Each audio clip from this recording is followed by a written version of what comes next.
Boa tarde a todos. Eu agradeço imensamente a presença de cada um de vocês aqui, no fundo do meu coração. Fico muito feliz mesmo de ver cada rostinho aqui, alguns familiares, outros novos, mas é muito bom poder estar aqui e de forma muito humilde estar aqui para transmitir um pouco do conhecimento que eu fui adquirindo ao longo do tempo, com a teoria, mas principalmente com a experiência.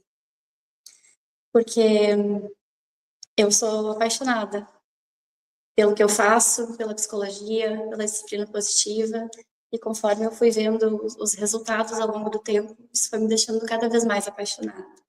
E é com muita alegria que eu quero compartilhar um pouco com vocês algumas ferramentas e algumas ideias, reflexões que eu percebo que estão funcionando para muitas pessoas, assim como para mim também. Então, o que eu trago aqui? Esse livro é o livro base que a Jane Nelson escreveu, trazendo sobre a ideia da disciplina positiva. Ela tem vários outros, mas esse daqui é um dos principais. E a proposta hoje é falar um pouco com vocês sobre a criação de filhos com empatia. Tanto que o nome da palestra é Disciplina Positiva e o Caminhos do Coração. Nem permissividade e nem autoritarismo. Um encontro sobre amor estruturado, firmeza com gentileza. Então, para aprofundar bastante esse tema hoje, eu vou começar só falando um pouquinho sobre mim, para esclarecer quem é que está aqui falando com vocês, dentro do que eu consegui.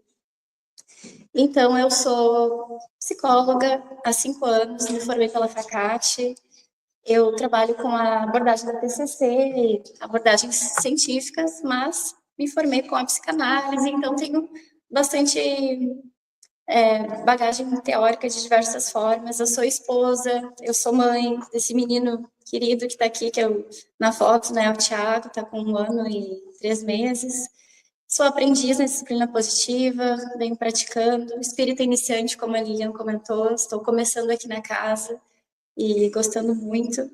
E eu trago aqui algumas experiências também ao longo da minha trajetória que me auxiliaram e foram me ajudando a lapidar cada vez mais esse olhar que hoje eu quero compartilhar com vocês até aqui. Eu trabalhei com crianças no contraturno da escola, em oficinas, crianças que estavam em situação de vulnerabilidade, crianças e adolescentes com muita dificuldade de comportamento. E eu lembro que na época era sempre um desafio como lidar, como trazer ordem, como trazer moralidade, como educar essas crianças. E nós, né, estudantes de psicologia na época, entre outras graduações, não sabíamos quase nada sobre isso e a gente usava aquilo que a gente conhecia. Eu tive uma criação bastante permissiva, intercalada com cobranças e algumas tentativas de instação de culpa, instação de vergonha, coisas que a gente vai entendendo aí ao longo da trajetória para poder se conhecer melhor e saber o que funciona melhor para nós ou não. E lembro que naquela época eu buscava ser firme, né? E só depois eu descobri que esse ser firme era ser autoritária e não funcionava. Ou até funcionava a curto prazo. Funcionava na hora do grito, funcionava na hora do sermão, mas a gente percebia que a criança e o adolescente não internalizavam aquilo.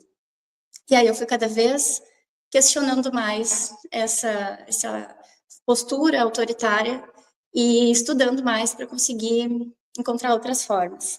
Meu estágio fiz em psicologia escolar em uma das escolas aqui de Taquara, e aí eu comecei a ter mais conexão, mais proximidade com adolescentes, com crianças, para ouvir mais a visão delas, o lado delas, os sofrimentos, os sentimentos, me identificando muito também. E assim, cada vez mais eu fui estudando, praticando e tentando refletir.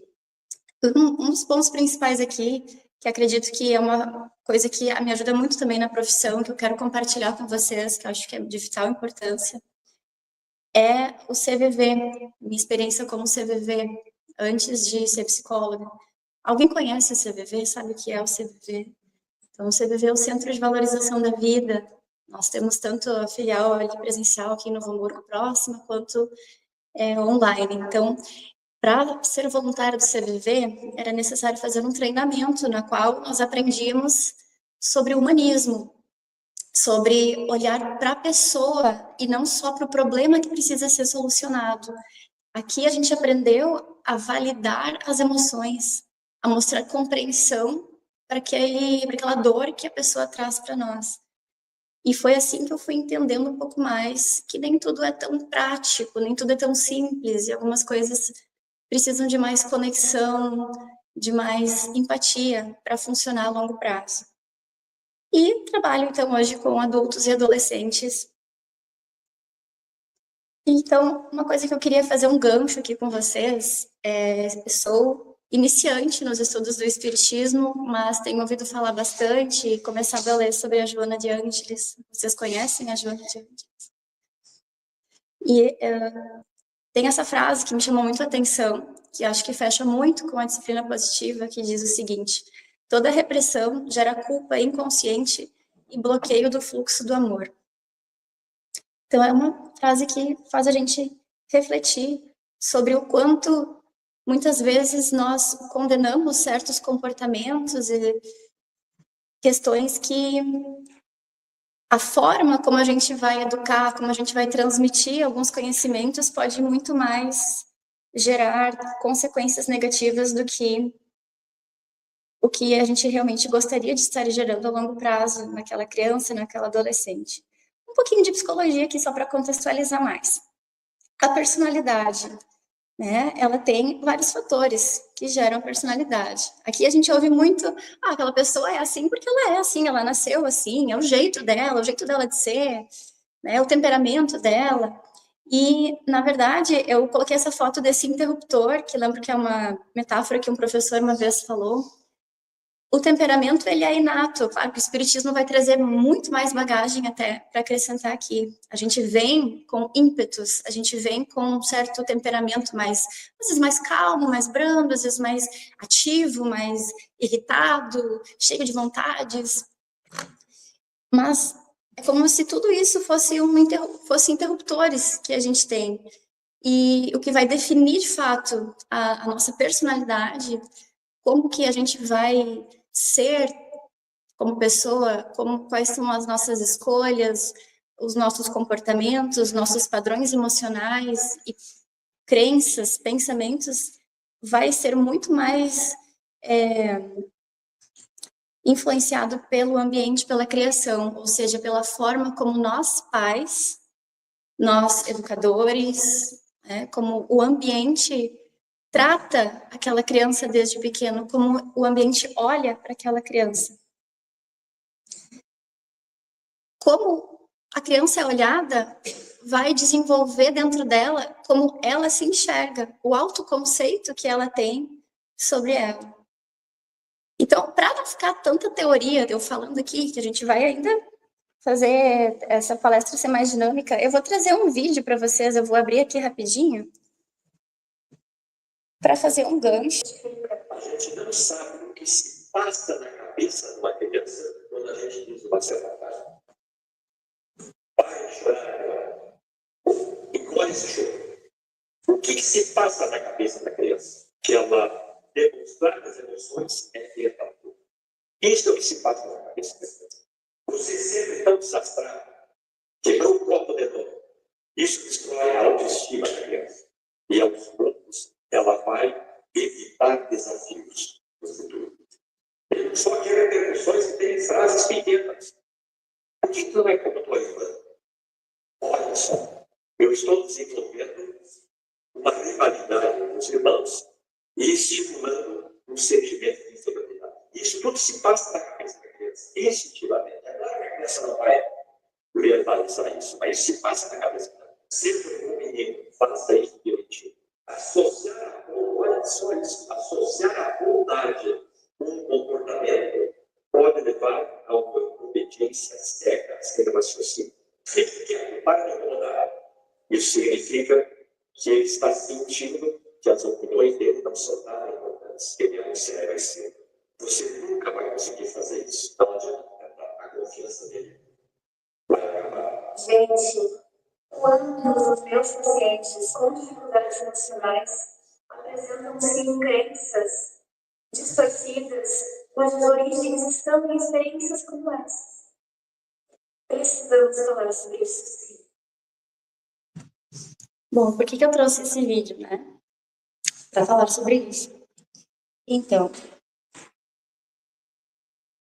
antigamente, a vida também precisava ser muito prática, a gente precisa contextualizar, né? Não havia tanto tempo, não havia tanta informação, não havia tanto recurso. Muitas pessoas estavam sobrevivendo, precisavam dar conta de tudo. E por isso, a forma de transmitir a moralidade, a forma de educar, precisava ser daquela forma. Mas conforme as coisas foram mudando, conforme também a mulher deixou de ser uma figura de submissão na qual a criança se espelhava e, portanto, obedecia ao pai, a criança também foi desejando ser tratada de forma digna. E como essas frases, elas parecem às vezes tão banais, saem no automático, a gente às vezes nem percebe, mas aquela criança que está escutando aquela frase, ela sente profundamente o significado daquilo que está sendo dito. E aqui a gente fala da importância do poder da linguagem, a importância da gente dar a importância para o uso da linguagem, a gente poder cuidar das palavras que a gente usa com uma criança. Aqui eu coloquei aqui algumas das crenças mais comuns que eu percebo que muitas pessoas que têm dificuldades emocionais trazem. A gente descobre isso juntos, né, durante o processo de terapia. E aqui tem algumas dessas crenças que o senhor Roberto falou, né? Pessoas que se sentem não boas o suficiente, fracas, incapazes, não merecedoras de amor, o incômodo, inadequadas. E de onde vêm essas crenças? Qual o impacto da criação tradicional na nossa vida hoje? Então, algumas perguntas para a gente pensar na nossa vida atual. Como tu te sente quando tu erra? Qual é o sentimento quando tu percebe que tu errou, que tu não agiu como tu gostaria? O quanto tu te cobra? O quanto é importante ser destaque? O quanto tu consegue expressar o que quer? Quantas vezes tu te sente não bom o suficiente, fazendo não mais que a obrigação? Quanto medo tu tens do julgamento? O quanto se compara com as pessoas? Quais emoções tu engole? Ou te distrai delas porque não sabe lidar, porque não aprendeu a lidar, ou porque às vezes a gente não aprendeu nem a nomear aquela emoção. Esses padrões, eles vêm da forma como a gente foi criado e acabam sendo repetidos com os nossos filhos, pela culpa, pela vergonha ou pela premiação. Então, para a gente entender melhor. Cultura da punição ou premiação. O que é isso, né? Cultura da punição ou premiação. A Lilian comentou antes. Punição. Quando a gente ouve a palavra punição, muita gente vai imaginar uma criança talvez apanhando. E a gente vai além disso. Não só a questão da violência física, de punir fisicamente, bater, dar uma chinelada numa criança. A gente está falando sobre coisas mais sutis, mas que a gente vem percebendo o impacto ao longo do tempo. Que é eu dar um sermão no meu filho, eu xingar o meu filho, eu envergonhar, até um olhar de reprovação. Aí eu consigo ouvir algumas vozes aqui no meu ouvido dizendo assim: ah, mas que besteira, agora não dá mais nem para xingar, nem para chamar atenção, mas que mimimi é esse? Não posso ser firme com meu filho, se está uma coisa errada, tem que ser repreendido, ele tem que entender o que ele está fazendo de errado. E é aqui que a gente vai começando a dialogar com essas crenças, para a gente começar a entender que existem outras formas da gente chamar a atenção dos nossos filhos sem precisar tanto incitar vergonha, sem precisar tanto incitar culpa. Porque quando a gente fala com raiva, ser firme não é a mesma coisa que falar com raiva. Tudo isso a gente vai vendo, né? Mas quando a gente fala com raiva e a gente, sem querer, diminui a outra pessoa e a gente faz ela sentir vergonha, sentir culpa, o que ela está nutrindo dentro dela com o tempo? Insegurança, dúvida, medo de errar, vontade desesperada por acertar, por não passar por aquilo de novo. Ou, dependendo do temperamento, né, dependendo da criança, ela pode ficar com raiva. Ela pode, e até, de certa forma, às vezes é até saudável a criança que fica com raiva, que ela luta por ela mesma. Que ela sabe que talvez esse erro, eu ter derrubado um copo d'água, eu ter falado meio alto quando eu deveria ter ficado mais quieta, talvez aquilo não define o meu caráter, o meu valor como pessoa. Foi um erro e eu posso aprender com esse erro. Mas quando o meu pai, a minha mãe, um cuidador, uma pessoa que deveria estar ali para me ensinar, para me guiar, me proteger, me reprime de uma forma que faz eu sentir como se eu não fosse, às vezes, aceita, aquilo gera uma marca. Então, a gente está falando aqui sobre algumas consequências. Algumas que eu comentei aqui: baixa autoconfiança, baixa autoestima, orgulho, vaidade. Quando eu sou muito premiado, quando eu acerto. Vou bem na escola, tá? A minha filha é a melhor da classe, ela é maravilhosa, ela é inteligente, ela faz tudo certo, ela é perfeita, é a mais bonita. Então, o que eu estou criando aqui? Um sentimento de orgulho, de vaidade. E uma querida paciente minha me trouxe uma frase uma vez que dizia o seguinte: se alguém te colocar num pedestal, desça imediatamente de lá, porque todo pedestal é uma prisão. Então, quando a gente também engrandece demais os nossos filhos, a gente aprisiona eles na busca por suprir as nossas expectativas, aqueles ideais que a gente carrega, que a gente fica tão orgulhoso deles. Isso a gente não faz na maldade, a gente não faz pensando, a gente realmente sente o orgulho. Mas para aquela criança que fica... Todos nós nascemos querendo pertencer, querendo ser aceitos, querendo ser bem vistos. Então, o caminho da premiação, para trazer aqui também, é um caminho que muitas vezes faz com que a gente faça as coisas na vida, tenha motivação, não por nós, porque aquilo faz sentido para a gente, mas para agradar a outra pessoa, para que a gente possa se sentir amada por aquela pessoa. Então, entre outros, necessidade de ser destaque, hipercompensação, julgar, fofocar, humilhar. Por quê? Porque quando eu falo mal do outro, quando, tu viu o fulano, tá assim, tá assado. Quem nunca, né? Quem nunca? Não estou aqui num pedestal como se eu fosse perfeita de forma alguma. De forma alguma. Estamos todos aprendendo. Mas quando isso aqui eu estou trazendo como um sintoma dessa criação. Porque quando eu diminuo o outro, mesmo que sem perceber, eu tenho um certo alívio, porque aí eu não estou por baixo. Então, também a competição, preconceito, a falta de maturidade emocional, eu não consigo lidar com emoções que eu nem eu mesmo consigo admitir para mim. Uso de vícios como recompensas para eu manejar essas emoções. Aqui entra comprar demais, beber demais, fumar demais, comer doce demais. A gente pode pensar em tudo aquilo que dá um alívio na gente para que a gente possa sobreviver a algumas emoções dolorosas. E a evitação. A evitação é aquela crença de que a gente não vai conseguir, então se eu não vou conseguir, é melhor eu evitar. Então, tentar organizar um pouco.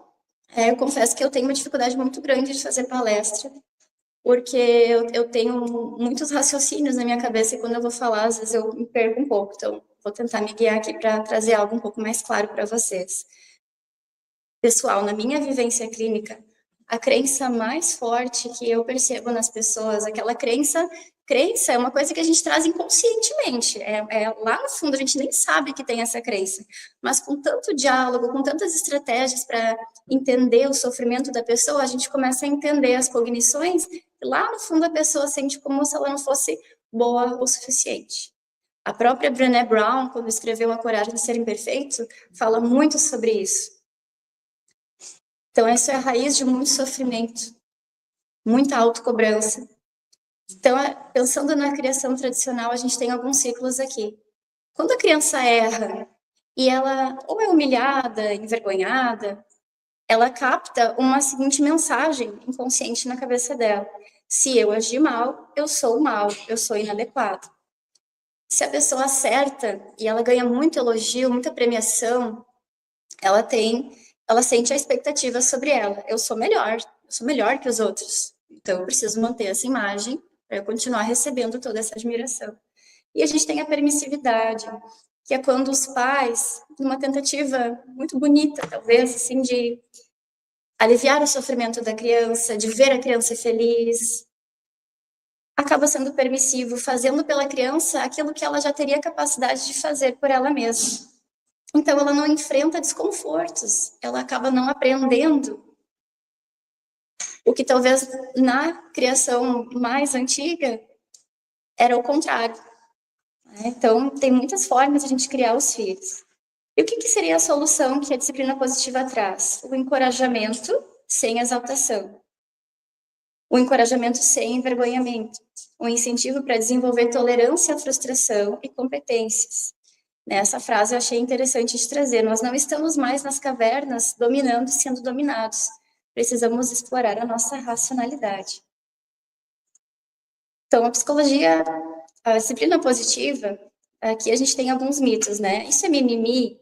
Então, não é permissividade, não é falta de autoridade, não é ausência de limites. É o combo entre firmeza com gentileza, igual a respeito mútuo, baseada nos estudos dos psicólogos Adler e Dreikurs, desenvolvida por Jane Nelson. Então, ensina pertencimento.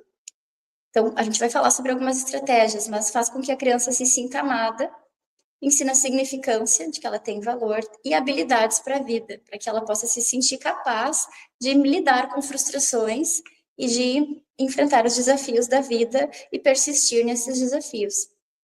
Prepara para agir pelo bem, mesmo quando ninguém está olhando. E aí aqui eu trago um personagem que um professor, uma vez na minha formação, trouxe, que eu achei muito interessante, que eu vejo que tem sido muitas vezes uma intervenção divisora de águas para muitos pacientes, que é a descoberta da nossa voz autocrítica, aquela voz autocrítica que nos gera insegurança. E a gente dá o nome de Senhor Tenório. Então eu pergunto, você conhece o seu Senhor Tenório? Ele fala frases desse tipo assim: você só fala bobagem, não agregou em nada, tanto para nós mesmos quanto para outra pessoa. De novo, errou nisso. A vida é dura, lazer é luxo. Tem que se esforçar mais. Ninguém me ajuda em nada nunca. Mas isso não é mais que a tua obrigação. Fica quieto, atrapalhado, alienada, no mundo da lua, não incomoda. Fulano não presta. Tu tá fazendo tudo errado. Engole esse choro, não tem por que chorar por tão pouco. Tu já devia saber isso, né? Não fica reclamando, não pode reclamar. Falta leitura nesse teu corpo aí. Eu já respondi essa pergunta, presta atenção, hein? Tu tem que ser mais grato. Então, o senhor Tenório, aqui tem a imagem de um senhorzinho rabugento, né? Todos nós temos o senhor Tenório dentro de nós. Não existe pessoa que não tenha o senhor Tenório. O que o senhor Tenório quer? Qual é a intenção dele? Ele quer nos ajudar. Ele quer fazer com que a gente se mexa para a vida, que a gente tenha mais disciplina, que a gente tenha mais foco. O problema e a questão é, a gente consegue, quando a gente entende que a gente tem um senhor Tenório, a gente tem certo controle sobre ele, porque a gente consegue decidir se a gente vai dar vazão para tudo que ele fala na nossa cabeça e falar isso, ou a gente consegue, às vezes, manejar ele um pouquinho melhor. Então, ele tenta nos ajudar, mas o problema é que ele nos deixa muito ansiosos e muito desanimados, muito envergonhados. E a vida fica cinza, fica ansiosa, fica sem brilho. E o que eu trago aqui é que a gente pode se motivar de outras formas na vida, não só pela vergonha, não só pela reclamação do senhor Tenório, mas focando em algo positivo, em algo resolutivo, focando na solução. E aí eu trago uma outra metáfora para tentar clarear para nós aqui, que é a do coelho que corre. O coelho corre, ele está motivado para correr. Então, pensem comigo. Ele pode correr por 2 motivos, que eu vou trazer aqui. Um deles é ele correr de um predador. Então, a gente imagina que ele está correndo de um leão que quer pegar ele. Como é que é essa sensação de estar correndo de um leão, correndo para não ser abocanhado, para não morrer, para sobreviver? Qual é o sentimento dessa corrida? Medo? Medo? Pavor? Eu tô apavorada, meu Deus, se o senhor Tenório me pegar, o senhor Tenório, tem a ver, né? Mas o leão me pegar, eu vou sofrer muito, vai doer muito. Mas tem outra motivação que o coelhinho corre também, que é em busca da cenourinha. Imagina que tem um bosque cheio de cenourinhas e ele tá lá correndo em busca dessa cenourinha. Qual é o sentimento de estar correndo pela cenourinha, sabendo que logo tu vai encontrar uma cenourinha no teu caminho? Qual é a sensação?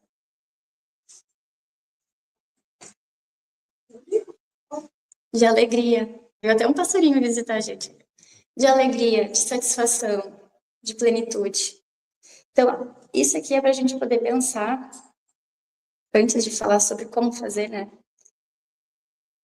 Que é ilusório a gente imaginar que a gente vai estar sempre se motivando na vida pela cenourinha, né? Mas uma vida que é totalmente motivada pelo predador é uma vida muito ansiosa. É uma vida muito difícil. E muitos de nós estamos sempre assim. A gente muitas vezes é difícil porque são tantas criações diferentes, tantos pais diferentes, tantas personalidades diferentes que é difícil até dar exemplo. Mas vamos pensar assim que tem uma criança que tem um pai muito punitivo, muito crítico, que reclama de tudo, nunca tá bom, tem que lavar louça, tem que fazer tal coisa, tem que fazer isso, como é que tu ainda não fez isso? Daí a pessoa faz, bah, mas tu viu que não tá certo, mas tu lavou a louça, mas não secou. Então parece que nunca é bom o suficiente, nunca vem um reconhecimento. Então aquela criança, ela internaliza que nunca tá bom, ela precisa fazer mais. E outra, não é menos que a minha obrigação. Estou lavando a louça, eu vou estudar, não é menos que a minha obrigação, já que eu não preciso trabalhar. Então a gente fica com essa pressão dentro da gente de fazer mais, fazer mais, fazer mais. Qualquer erro, qualquer rateada que a gente dá, já vem a voz, a gente internaliza. Né? São vários fatores aqui. E a gente internaliza aquela voz que diz, viu, tu errou, tu não devia ter errado, tu já devia saber isso, por que tu errou de novo? Tá errado. Então a gente fica angustiado, envergonhado e a gente se move muito em busca de não errar. Mas quando a gente consegue encontrar uma motivação mais baseada em algo que faça sentido pra gente, mais baseada na cenourinha, a vida pode ficar mais leve. Por exemplo, quando eu me formei, eu me cobrava demais. E eu tinha muitos pensamentos do tipo, eu tinha que saber o que eu estava estudando. E se um paciente me perguntar uma coisa e eu não souber? Eu preciso saber, eu tinha que saber. Então, eu estava sempre me motivando pelo predador. E se eu errar? Eu vou passar vergonha. Eu não vou ser boa o suficiente. Então, aquilo é muito difícil. E quando a gente consegue se tratar de uma forma diferente, com mais autocompaixão, e autocompaixão não é autopermissividade, é diferente. A autocompaixão, como diz a Christine Neff, é quando a gente consegue ter bondade com a gente mesmo. É quando a gente consegue ter um amor por nós mesmos que não é condicionado. Ele não é condicionado a se eu acertei, se eu errei, ou se eu sou a melhor, ou eu ou não. Ele é um amor que está ali presente mesmo quando eu cometo erros. Mas ele não é um amor que simplesmente diz que está tudo bem, então. Ele diz, eu estou aqui, isso é difícil, e vamos lá, tu consegue. O que tu precisa fazer para conseguir acertar? Tá tudo bem tu não conseguir estudar nesse momento, mas é importante para ti. Então vamos estudar no momento que tu conseguir, vamos aos pouquinhos, vamos por partes. Então é uma forma de motivação que te orienta, que te aceita e que te orienta, e não só que te pune e que te pressiona. Então, a gente vai falar sobre o caminho da disciplina positiva. O que esse caminho ele impede da gente? Ele não pede perfeição. Até porque quando a gente começa a fazer alguma coisa nova e a gente não consegue, a gente erra, qual é a nossa tendência? É isso que a gente está falando, né? A gente fica com vergonha, a gente pensa, não consegui, aí tenta de novo, não deu certo. Aí a gente começa com aqueles pensamentos ali, não deu certo é porque eu não consigo, eu não sou boa o suficiente. E quando vê, a gente desiste daquele caminho, porque a gente não aprendeu a lidar com a falha, a gente não aprendeu a lidar com o erro. Então, a disciplina positiva não é nem 8 nem 80, ela não pede que a gente seja sempre amoroso com o nosso filho, sempre respeitoso, sempre um anjinho. Ela pede que a gente seja honesto emocionalmente, ela pede que a gente seja autêntico, que a gente seja a gente mesmo, que a gente não precise se esconder atrás de uma autoridade, de um pai perfeito, uma mãe perfeita que nunca erra, que nunca sentem emoções difíceis. Que a gente possa ser autêntico e dizer algo do tipo: eu sei como tu está te sentindo, eu já me senti assim também. É difícil, né? Isso gera conexão, isso gera escuta. A criança se sente escutada, ela se sente validada. Depois que tu se conecta, esse é um dos princípios da disciplina positiva, tu consegue intervir. Quando tu mostra conexão, quando tu vai trazer a solução, a criança vai escutar muito melhor. Mas a ideia não é nem tu trazer a solução, é tu ajudar a criança a pensar na solução. É tu fazer perguntas para que ela possa raciocinar e pensar junto contigo. É não precisar envergonhar ela. A gente vai falar sobre exemplos. Mas o que esse caminho pede? Ele pede a busca por autoconhecimento, para a gente poder se entender melhor, entender mais da nossa própria infância, das necessidades que foram ou não supridas, e não para condenar nossos pais de forma alguma, mas simplesmente para a gente poder entender e apreciar aquilo que foi bom e agradecer, e poder pensar naquilo que não foi tão bom, para que a gente possa buscar proporcionar para a gente aquilo que faltou, porque aquilo que faltou não deixa de faltar. E aí a gente pode também refletir sobre uma melhor forma de passar algo diferente para os filhos, que não é nem 8 nem 80, mas é algo refletido. Então esse caminho exige humildade, abertura para o aprendizado, estudo, curiosidade, honestidade emocional, respeito e autorrespeito, perdão e auto-perdão constante, e prática, prática, prática. E aqui eu vou trazer para vocês, eu acho muito importante, eu acho que isso seria muito mais benéfico se todos nós todo mundo soubesse o que é essa estrelinha aqui.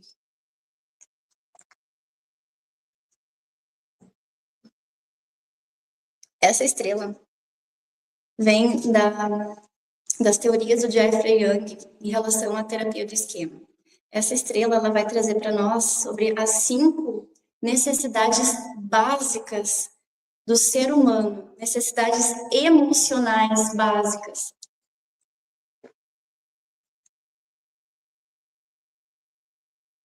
E quais as consequências quando essas necessidades não são satisfeitas.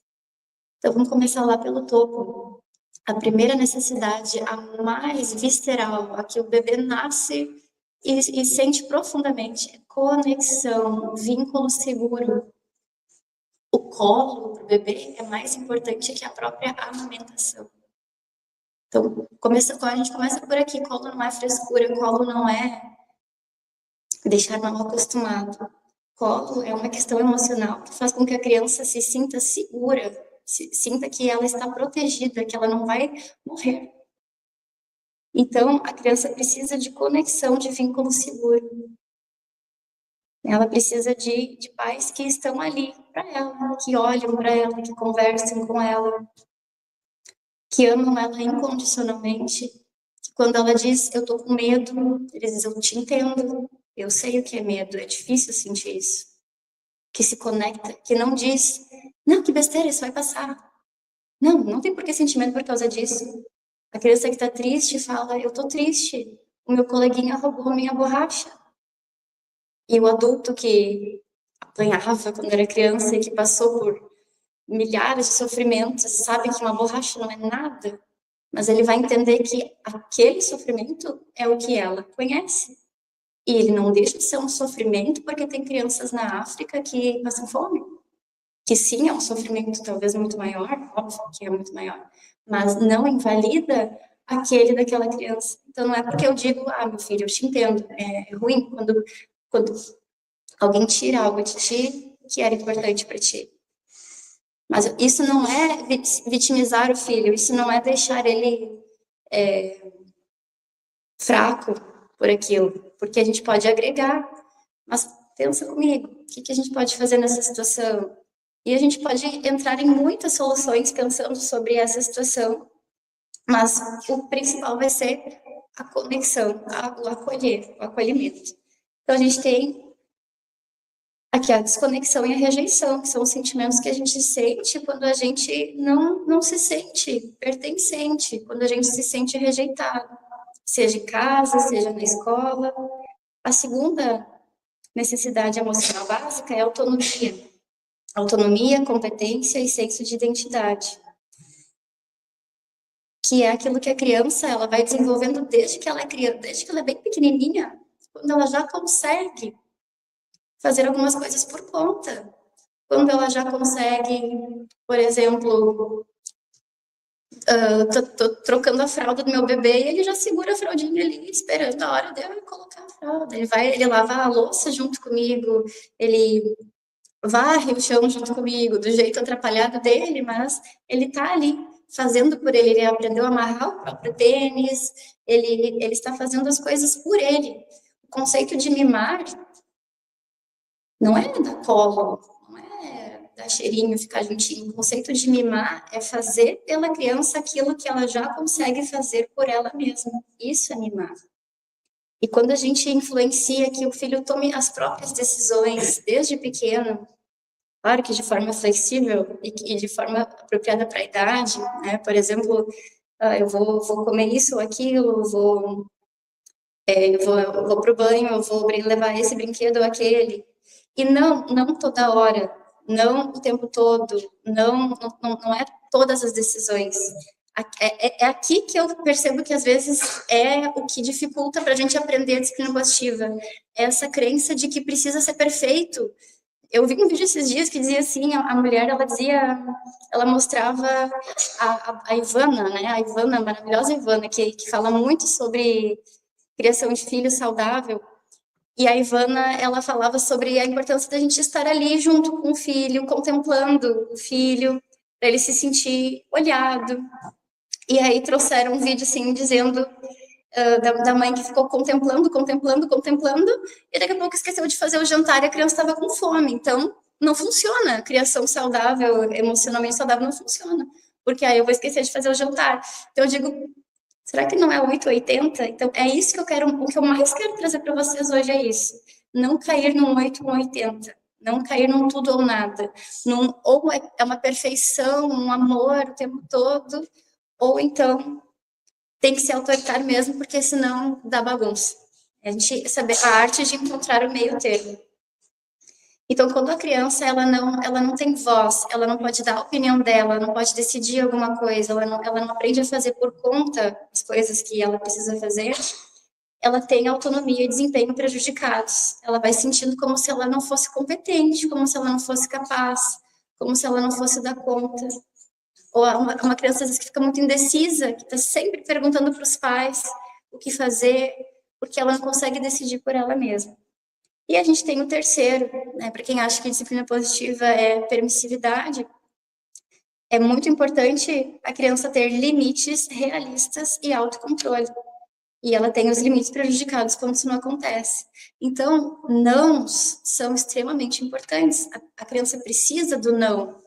Desde cedo, ela precisa receber esse não. Quando ela é muito pequena, ela ainda nem entende o conceito abstrato do não. Então, muitas vezes, o que ela vai precisar é de um direcionamento. Não para o que ela não pode fazer, mas uma orientação para o que ela pode fazer.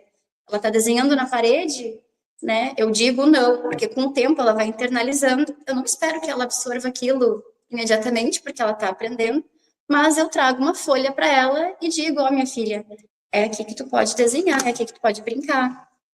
Não pode pintar a parede, mas pode pintar aqui. Paciência é uma virtude. Sempre teremos? Não. Aí entra a conexão de novo. que a gente faz com o outro quando a gente erra? Quando a gente erra com o outro? Quando a gente, sem querer, na hora da raiva, xinga o outro, se exalta, briga com o outro? O que a gente faz? Quando a gente se arrepende de uma ação que a gente fez que magoou outra pessoa, a gente pede desculpas, né? E na criação anterior é tão forte essa coisa assim de eu mostrar autoridade, eu mostrar que eu sei, eu mostrar quem manda, eu mostrar uma perfeição que eu nem pedia desculpa para os meus filhos. E na experiência a gente vai percebendo que quando um pai, uma mãe pede desculpa para os filhos, a tendência é que os filhos desculpem e consigam perceber que os pais são imperfeitos, que eles não precisam ser perfeitos, que eles não sabem tudo. E isso não tira a autoridade deles. Isso mostra que eles são humanos. E isso ensina, inclusive, os filhos a pedir desculpa, porque muito mais forte do que eu envergonhar, eu punir, eu mandar, eu censurar, é eu ser o exemplo, é eu ser o modelo. O modelo arrasta. Então, quando o pai ou a mãe, eles simplesmente são aquilo que eles querem que os filhos sejam, nos valores, nos hábitos, mais importante do que eles ficarem cobrando, porque a gente não tem esse controle todo sobre outra pessoa, esse controle é ilusório. É a gente ser aquilo, porque isso inspira também.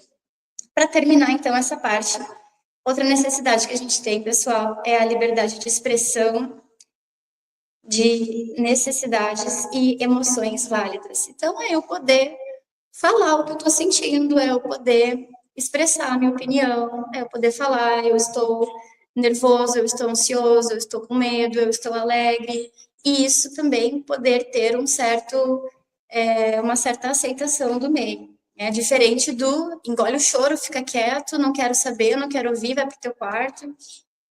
E o quinto ali é a espontaneidade e lazer, que é poder a gente expressar quem a gente é, ser a gente mesmo, poder brincar. Até na vida adulta isso também é muito, muito importante. E quando isso não acontece, acontece a supervigilância e inibição. A gente fica retraído. E quando a gente, no quarto elemento, não conseguimos nos expressar tanto, não temos necessidades e emoções válidas no nosso meio, isso aqui é muito comum. A gente cria um direcionamento para o outro. Parece que as necessidades do outro se tornam mais importantes que a minha. Então, eu vivo pisando em ovos para não errar, eu vivo pisando em ovos para não desagradar, eu vivo pisando em ovos para cuidar das emoções dos outros e às vezes não cuido tanto das minhas.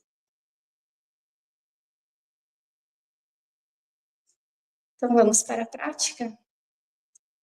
Aqui a gente tem para tentar fixar uma ideia que possa facilitar. É o princípio da disciplina positiva. Conexão antes de intervenção. Eu pratico muito isso com os meus pacientes e eu percebo muito que até é comum, dependendo, né, alguns profissionais irem muito ou para um lado ou para o outro. Na verdade, a sociedade inteira, né? Freud já trazia para nós as instâncias psíquicas, id, ego e superego. Né? Então, o id e o superego, o que é o id e o superego? O id é o princípio do prazer.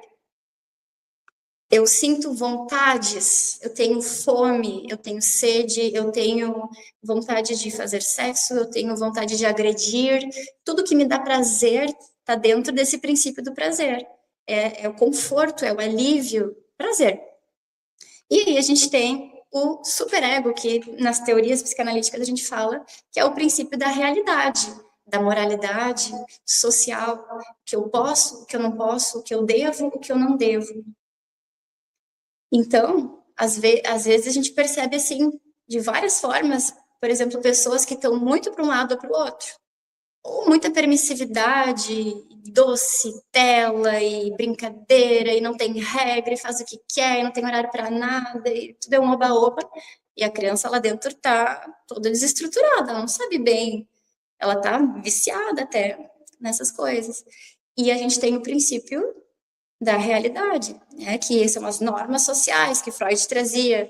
Pode isso, pode aquilo, não pode isso. E a gente fica aqui, aí o senhor Tenório, né? A gente fica ali, tem que cuidar, não pode errar, tem que fazer certo, tem que obedecer, tem que ser bonzinho, tem que respeitar, tem que fazer, aí a gente fica, parece que nunca é suficiente, né? Eu faço certo aqui, mas aí ali eu agradei uma pessoa aqui, mas daí a outra eu desagradei, mas daí eu vou agradar a outra, mas daí a outra desagradou.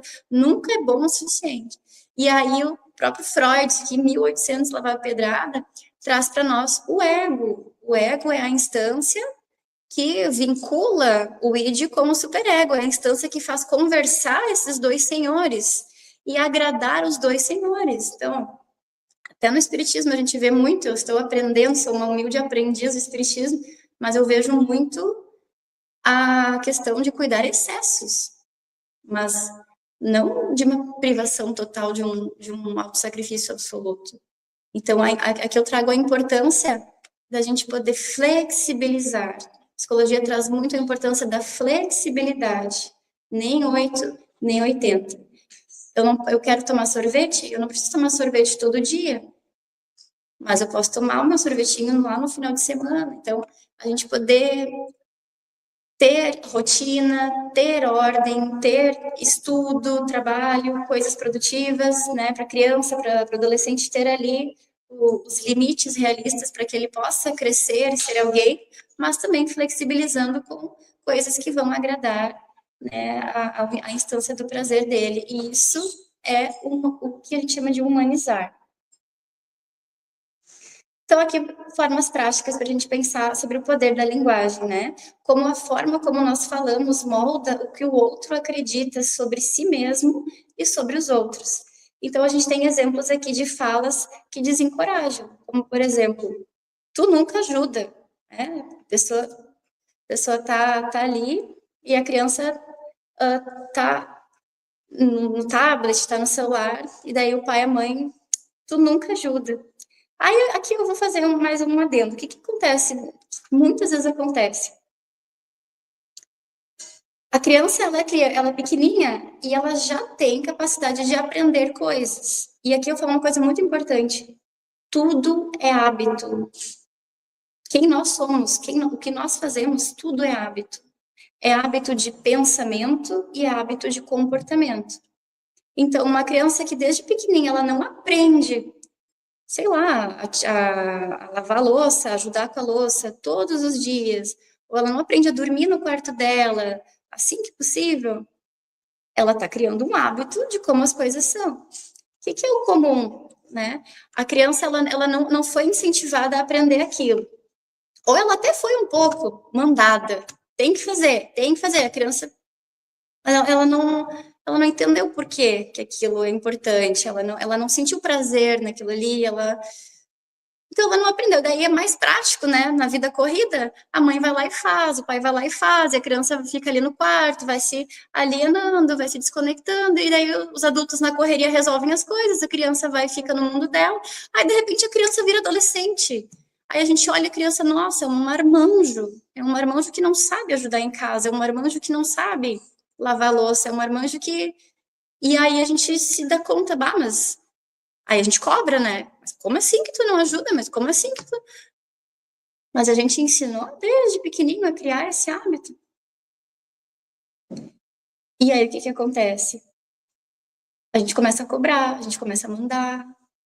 E aí a gente se surpreende de alguns adolescentes ficarem tanto no quarto, ficarem tanto no celular, ficarem tão isolados. Isso muitas vezes é fruto da desconexão. Desde pequeno a gente tem vontade, a gente quer pertencer, a gente quer ser útil.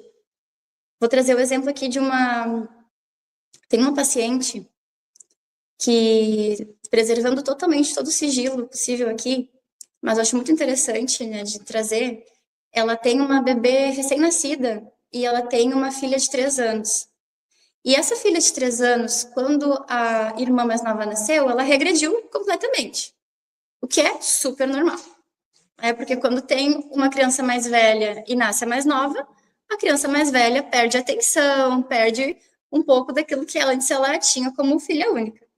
E ela deu uma regredida e ela começou a fazer mais birra, que é uma desregulação emocional que a gente tem. É quando a gente não tem uma frustração muito grande, uma frustração e a gente bota aquilo para fora.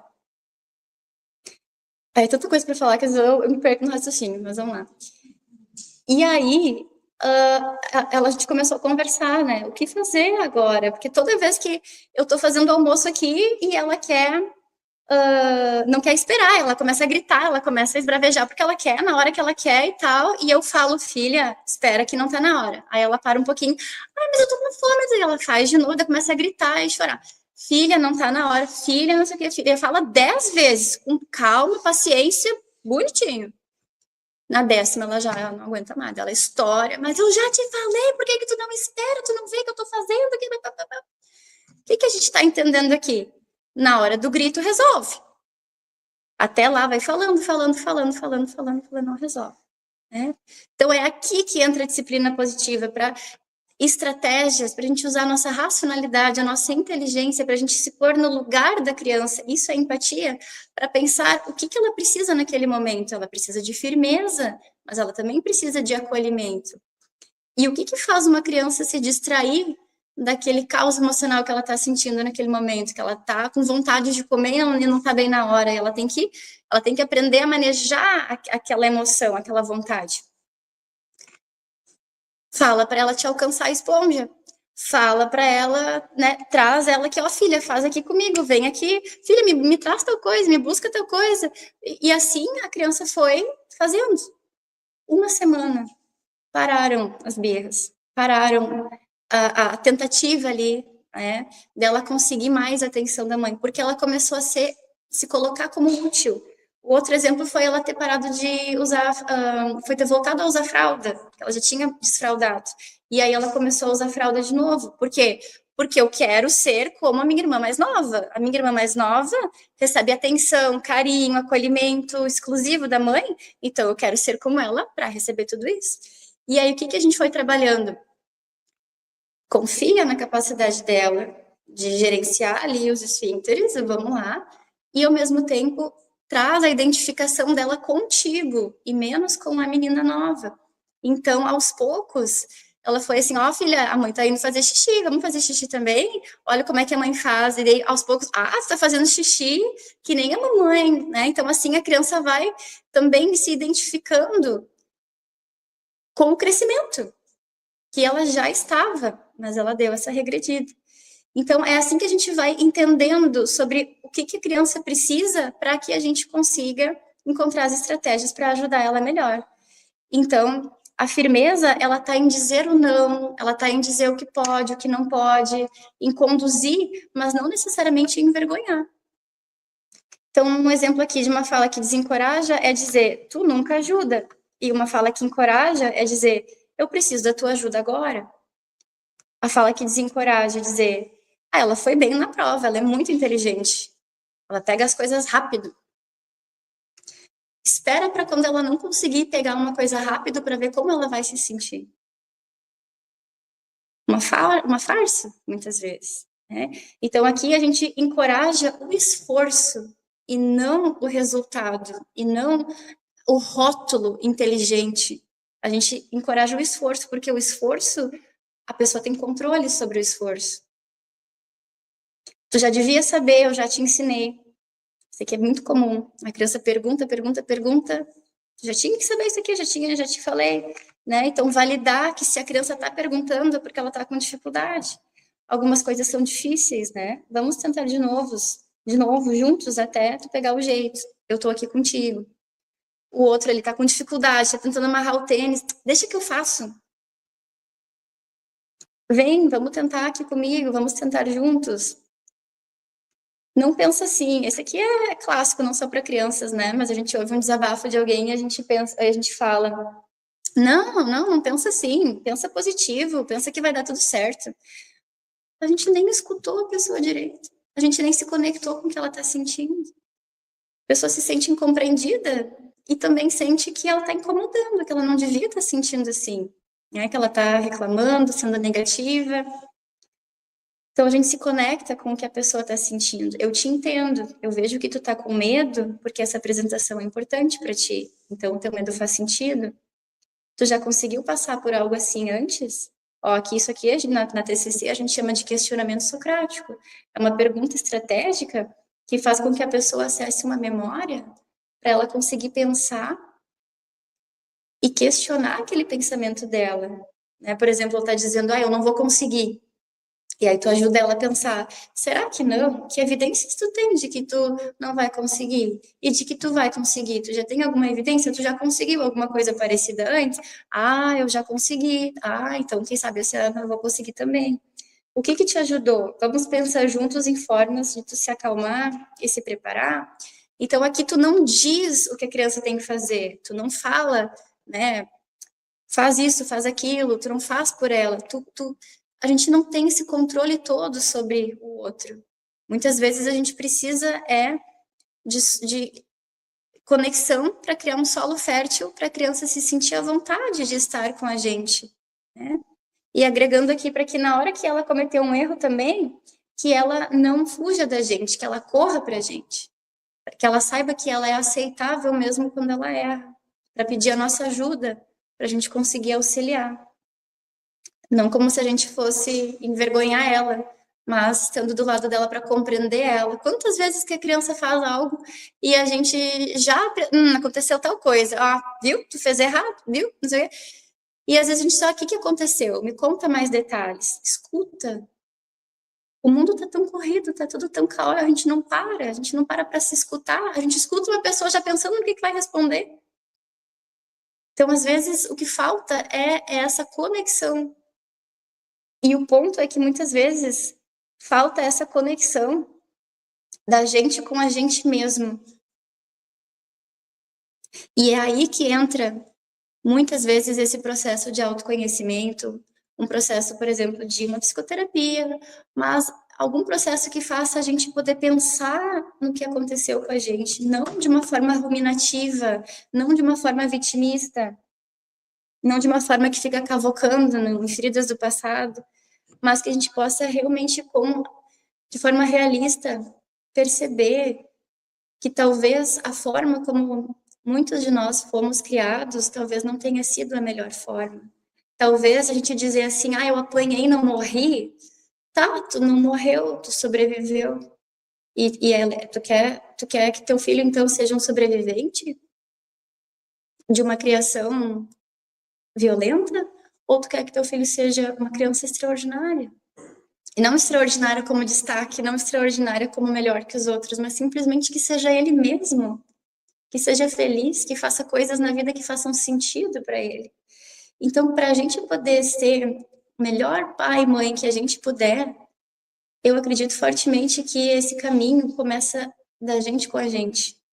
Começa em a gente se aprimorar, em a gente se reparentalizar. Esse é o ponto. A gente ser para a gente aquilo que faltou. Isso não é ser ingrato. Isso não é, mas meus pais fizeram o melhor que eles puderam. E realmente fizeram. Vamos agradecer a eles. Mas a gente olhar para aquilo que não faltou, aliás, que faltou, é poder ter a chance agora de proporcionar isso pra gente. Agradecer pelo que foi bom, perdoar o que não foi e poder agora ir em busca de algo melhor para nós e para a próxima geração. Então, eu gostaria de trazer para vocês. Aliás, eu tenho tanta coisa para falar que se me deixar falar aqui, eu fico falando 3 horas, né?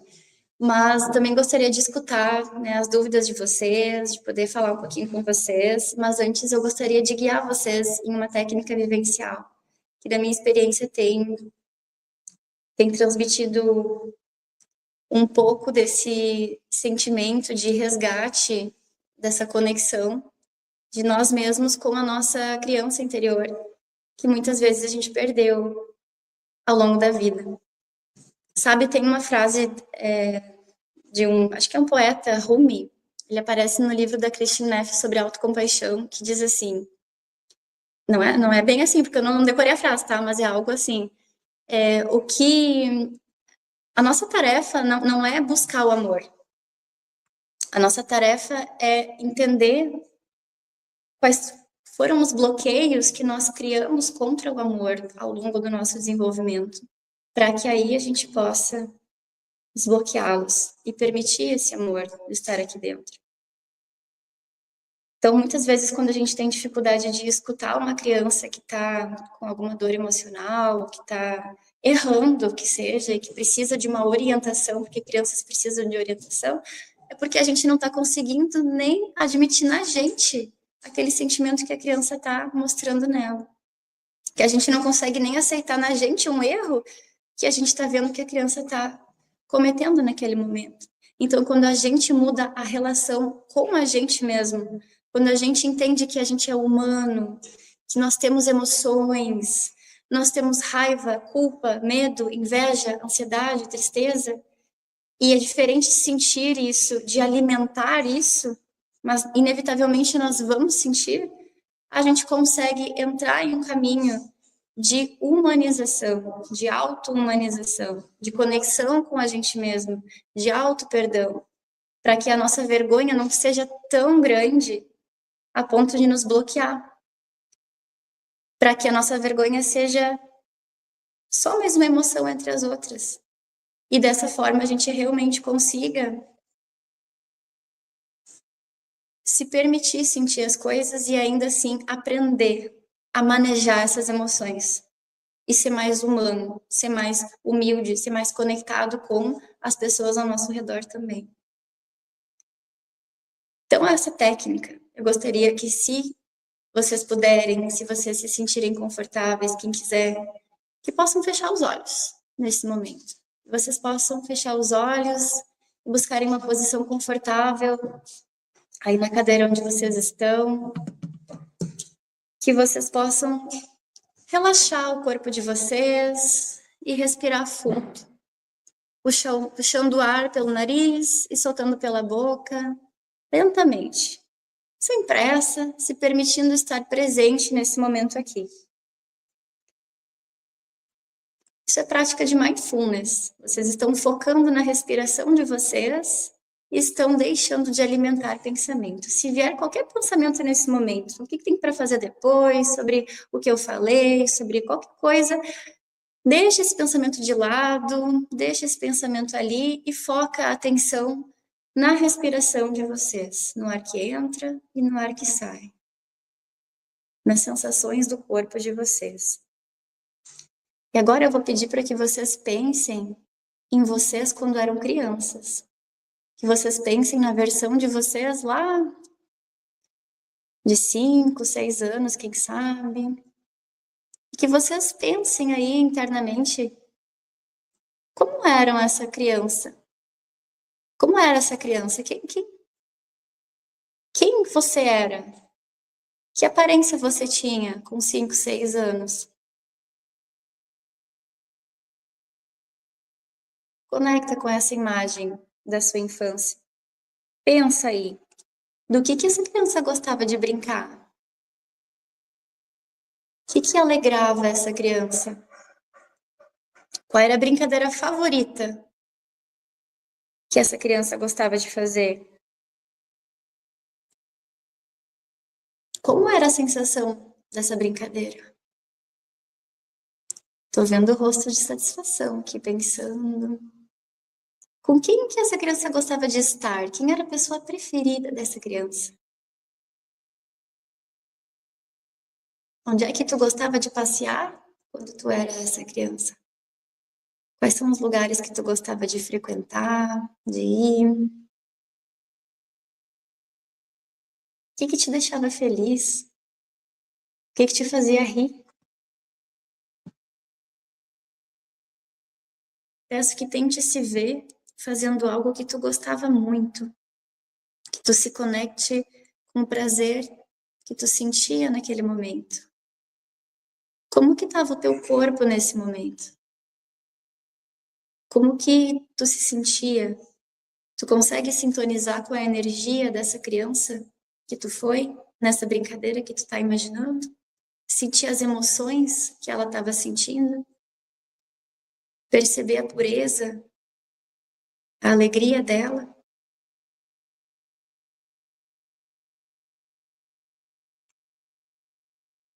Então, agora que vocês estão conectados com a criança interior de vocês, de olhos fechados ainda, eu vou pedir que vocês repitam algumas palavras de reparentalização. Cada um no seu mundo agora, cada um conectado com a própria versão que já foi. Minha criança amada, você é incrível exatamente como você é. Você merece ser amada exatamente como você é.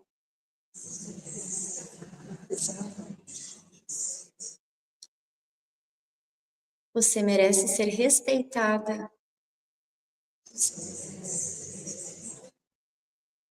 Você é perfeita exatamente como você é. Eu sinto muito se em algum momento você deixou de acreditar nisso. Eu sinto muito se em algum momento te convenceram do contrário. Eu sinto muito se em algum momento eu deixei de acreditar nisso e deixei de te amar. Mas eu quero que você saiba que eu estou aqui e nós vamos ficar juntos. E hoje me comprometo para iniciar uma jornada para recuperar o meu amor por você. E eu prometo que nunca mais eu vou te abandonar. Vocês podem fazer um abraço em si mesmos. A gente chama de autoabraço. Isso é um toque compassivo.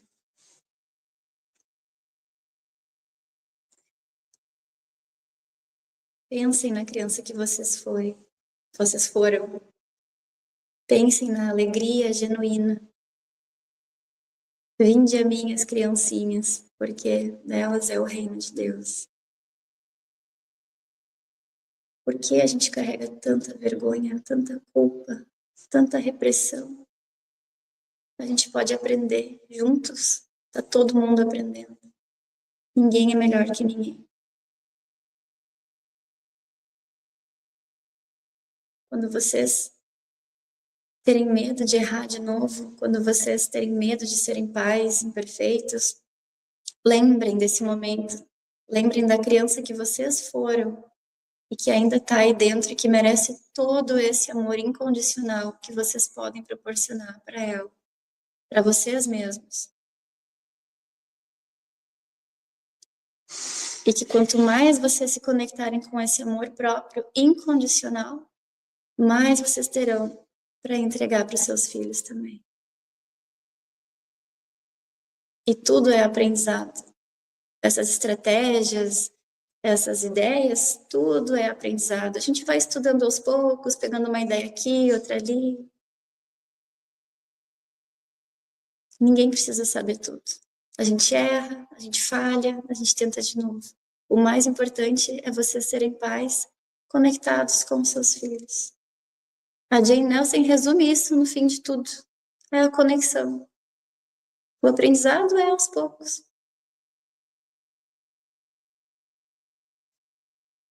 Podem voltar então para o momento presente. E eu fico muito grata por vocês terem se permitido estar aqui até o fim, por vocês escutarem tudo que eu trouxe hoje. Não trouxe nem metade que eu queria trazer, mas fico à disposição para tirar dúvidas, se eu souber, se eu puder. E se eu não puder, eu posso trazer em outro momento, porque eu também não preciso saber tudo. E é tão leve poder vir aqui dizer isso, que eu sou psicóloga, que eu sou, talvez uma referência aqui na minha área, e eu não preciso saber tudo. Eu posso estar sempre aprendendo, vocês inclusive. Muito obrigada.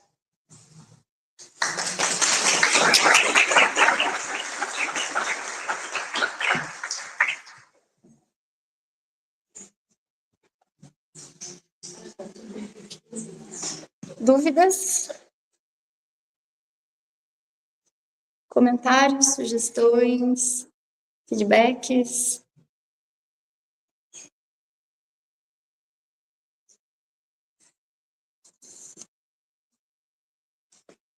Vai depois dessa técnica.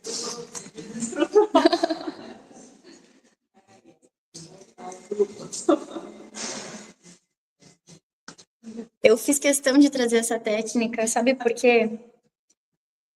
A gente tem... Tudo é frescura, né? Hoje em dia, mas, sabe... Quando a gente está num estado ansioso, quando a gente se cobra demais, quando a gente se critica demais, o corpo libera, de fato, cortisol. Vocês sabem disso, né? O corpo libera cortisol, o hormônio do estresse. Isso vai adoecendo a gente, isso vai corroendo o nosso organismo. E a autocrítica libera muito cortisol. Toda vez que a gente se critica, que a gente se culpa, nós, tô falando aqui nós e nós, né? A gente fica tenso. E aí, o que seria assim uma outra ideia? O que é uma outra versão para a gente poder ficar mais tranquilo? É isso que a gente fez agora. Autocompaixão. Autocompaixão não é permissividade, não é autopiedade, é bem pelo contrário. A autocompaixão muitas vezes vai fazer a gente fazer coisas que a gente não queria fazer, mas que a gente precisa para o nosso bem. Só que a gente vai fazer com muito amor. Autocompaixão, tanto em palavras calmas, palavras doces, palavras carinhosas. Tu vai errar porque tu é humano e eu tô aqui contigo do teu lado para te orientar. O que a gente pode aprender com isso? Tu é capaz, tu pode, tu vai conseguir.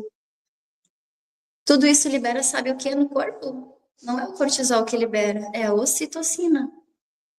Alguém já ouviu falar de ocitocina? A ocitocina é o hormônio do amor.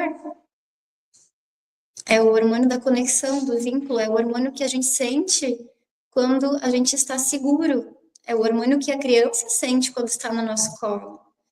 E esse hormônio, quando está agindo no nosso organismo, faz a gente ficar assim, ó, relaxado, tranquilo.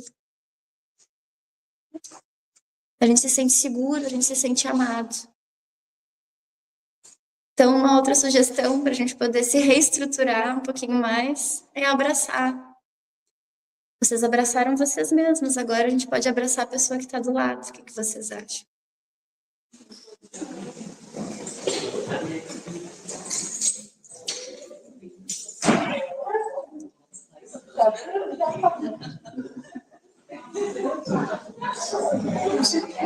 Abracem-se e sintam a ocitocina.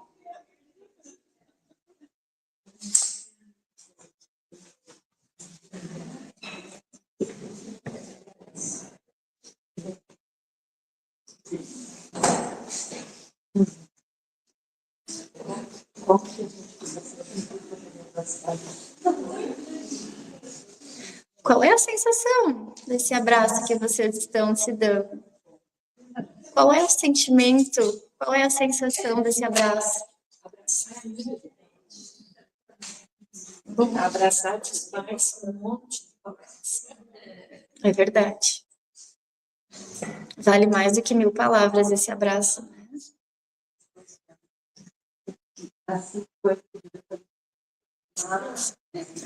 Eu te amo. Isso. É conexão. É conexão, é vínculo. Mas tem que vir de um lugar de sentimentos. Isso. Então, desse. Às vezes a gente nem tá com sentimento, mas quando a gente abraça, vem o sentimento. A gente não precisa estar bem o tempo todo. A gente não consegue. Mas a gente pode buscar ficar bem. Não como uma cobrança, mas como uma permissão. Uma permissão de estar bem, de se conectar com algo bom, se conectar com a alegria. Não como uma dívida. Tenho que estar bem, tenho que estar feliz, tenho que ser grato. É bom ser grato. É prazeroso ser grato. Quando eu sou grato, eu penso nas coisas boas que eu tenho. Eu penso no simples, no prazer do simples, no prazer do abraço, no prazer do toque, no prazer do passarinho na janela, do cafezinho quente, de ver o sorriso no rosto de quem a gente ama. Então a gente é grato porque faz bem, não porque eu tenho que ser. A gente o senhor Tenório, ele tem muito dessas frases, quando vocês perceberem que tem muitas frases saindo da boca de vocês ou nos pensamentos dizendo assim, tem que, precisa, devia, deveria. Lembre do senhor Tenório. E troquem por eu quero, vai ser bom para mim. Seria bom ser. Vocês vão se conectar, lembra do poder da linguagem, né? Vocês vão se conectar mais com o sentido daquilo que vocês estão fazendo. Eu tenho que estudar. Eu quero estudar. É bom estudar. Talvez não seja bom agora, mas depois vai ser bom. Ou eu posso ver um aspecto bom nisso que eu estou fazendo. Então, é uma dica também para trazer mais cenourinha e menos fugir de predador. Mudar a linguagem que a gente usa. Bom, pessoal, foi um prazer estar aqui com vocês hoje. Eu fico à disposição.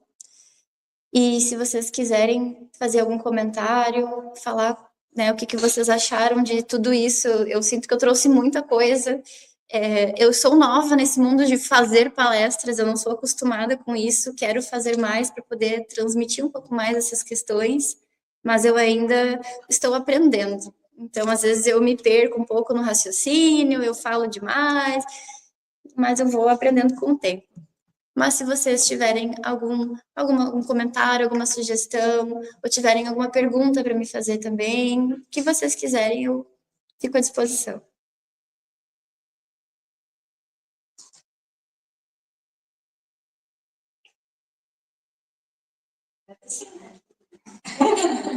Agradecer pela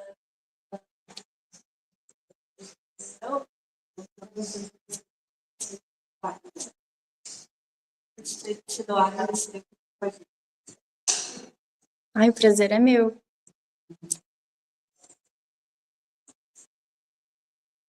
Eu vi que tinha uma aluna da adolescência, passou mais. Aham.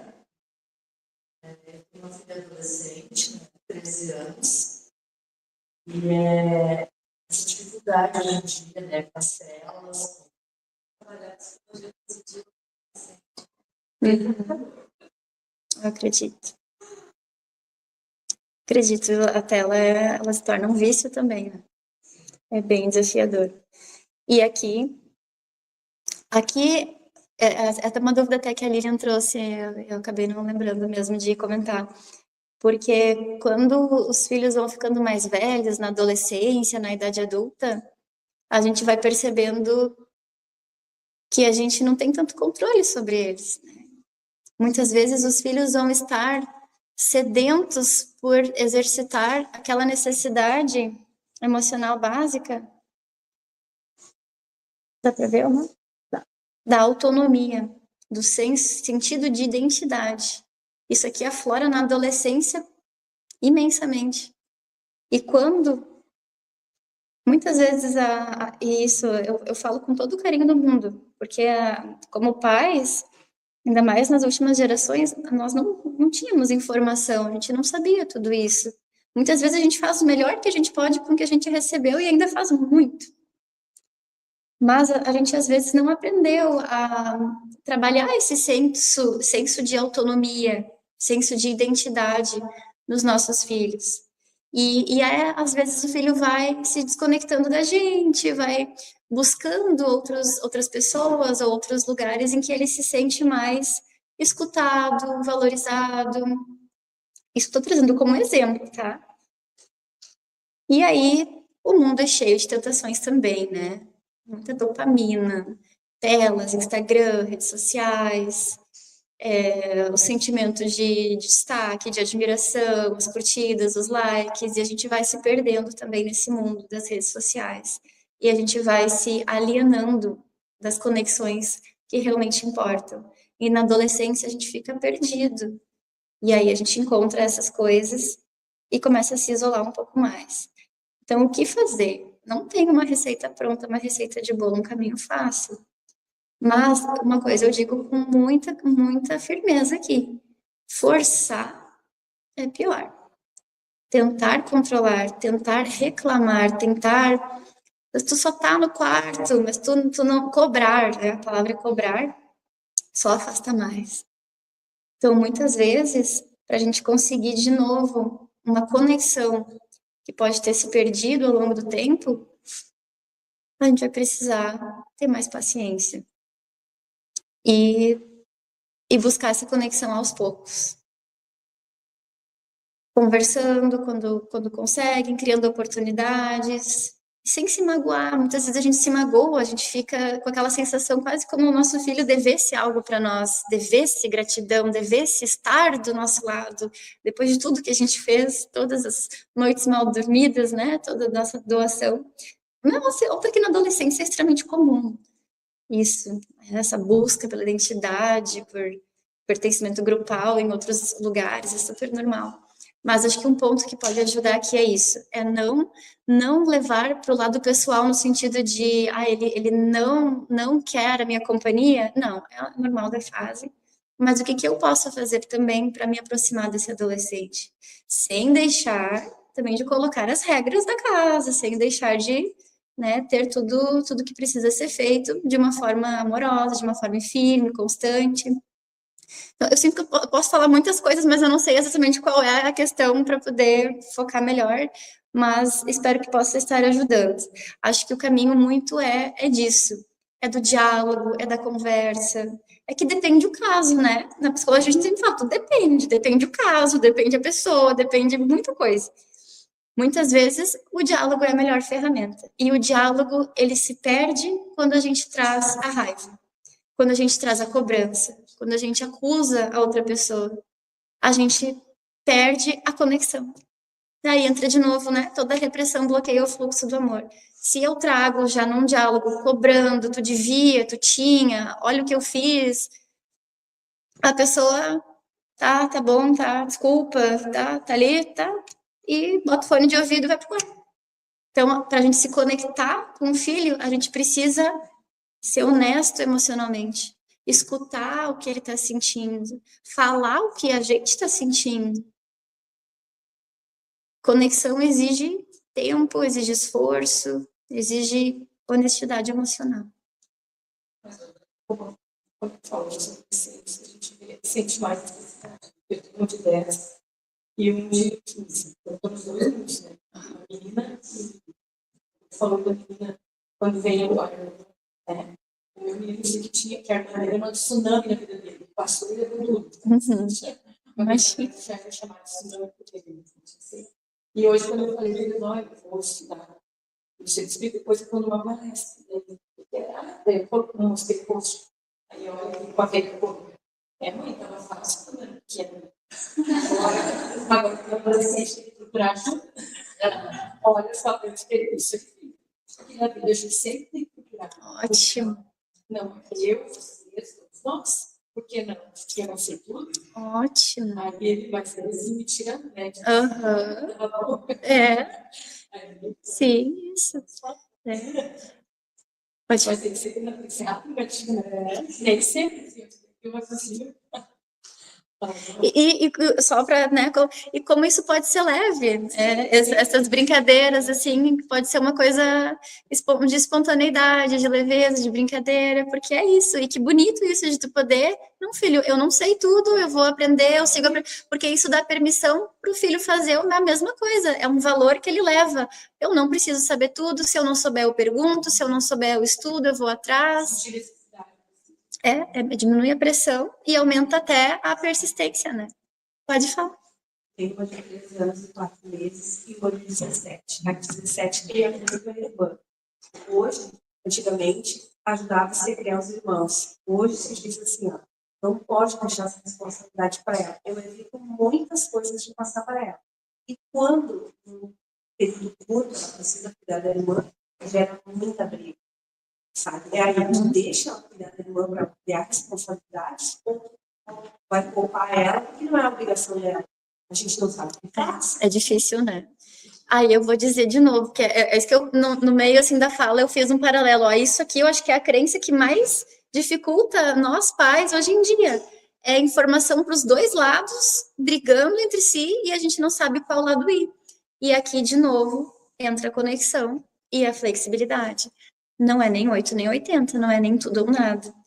Então, por que veio essa coisa, né, de não botar a responsabilidade de cuidar dos irmãos, de criança não trabalhar? Porque tinha exploração infantil, porque era um extremo absurdo, né? E realmente não é uma responsabilidade. Então, é diferente ela auxiliar, é diferente ela passar um tempo cuidando aqui e ali, ocasional, como tu trouxe, que me parece algo flexível, de ela ser a mãe da filha mais nova, de ela ser, assim, dela sentir o peso da responsabilidade sobre ela. Então, por isso que tudo, o termômetro aqui é ela.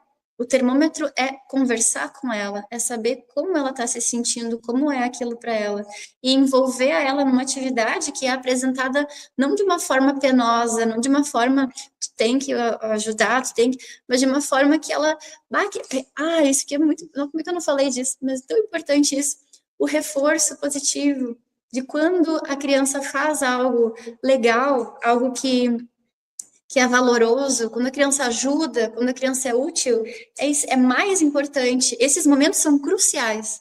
É mais importante a gente poder reforçar aquele comportamento dela. Ah, minha filha, que legal. Eu me alivio tanto quando tu consegue me dar uma mão aqui com a pequena.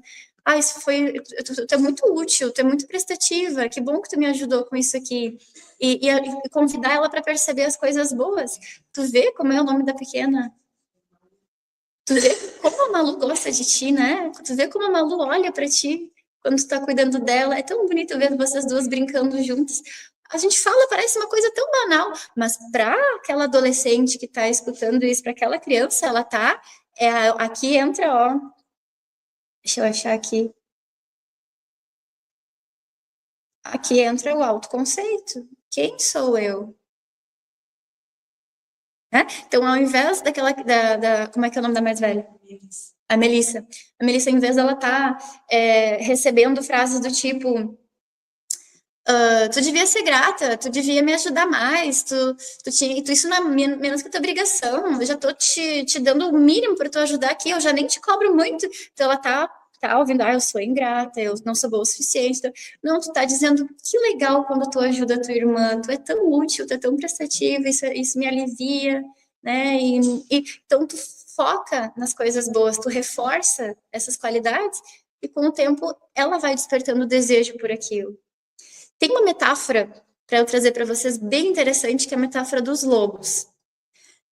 Todos nós temos 2 lobos dentro da gente, tá? Vamos imaginar assim, a historinha é uma criança indígena com o ancião lá. E o ancião tá contando a história dos lobos. E a criança diz assim, tá, e o que esses lobos estão fazendo aí dentro da gente? Aí o senhor diz, eles estão sempre em guerra, eles estão sempre em conflito, um brigando com o outro. Aí o mais novo pergunta assim, né? O menino pergunta, tá, mas e qual é o lobo que ganha? Que é esses lobos aí? E ele diz, um dos lobos é o lobo da raiva, da competição, da inveja, da preguiça, do rancor, da mágoa, da tristeza, da ansiedade, da culpa, da vergonha, do ódio. Então esse lobo ele cresce, né? Quando a gente cobra, quando a gente diminui o outro, esse lobo tá crescendo, quando a gente se vinga, dá uma patada, esse lobo tá ali. E o outro lobo é o lobo do amor, é o lobo do perdão, é o lobo da compaixão, da benevolência, da caridade, da parceria, da amizade, da empatia, da conexão. Esses 2 lobos existem dentro de todos nós. Ninguém é só luz e ninguém é só escuridão. Todos nós temos os 2. Então, o menino pergunta aí qual é o lobo que ganha essa batalha. E aí o senhor responde, é aquele que tu alimenta mais. Então, ninguém é totalmente bom e ninguém é totalmente ruim na visão da psicologia. Nós fazemos escolhas diárias, de momento a momento, de qual é o lobo que nós queremos escutar. É o lobo da ansiedade? É o lobo que está preocupado com o que vai acontecer amanhã? O lobo da raiva? Ou é aquele lobo que diz, calma, tá tudo bem, devagar, eu tô aqui? É o lobo do amor? Então, nós temos essas escolhas a todo momento. E quando a gente cria uma criança, tendo essa percepção, o ideal é a gente poder reforçar a parte boa. Porque ela tá lá. Ela tá lá.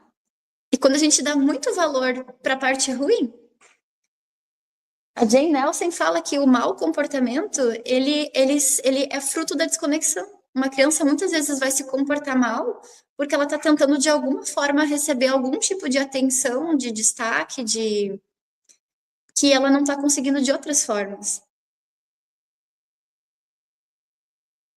Então, reforçar o positivo, reforçar aquilo que a criança está fazendo bem, é mais importante ainda do que criticar.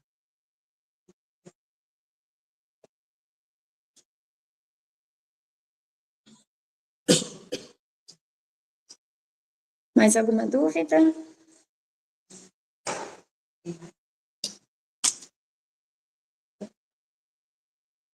Então, agradecemos imensamente. Espero que venham mais vezes. Ah, que legal, muito obrigada.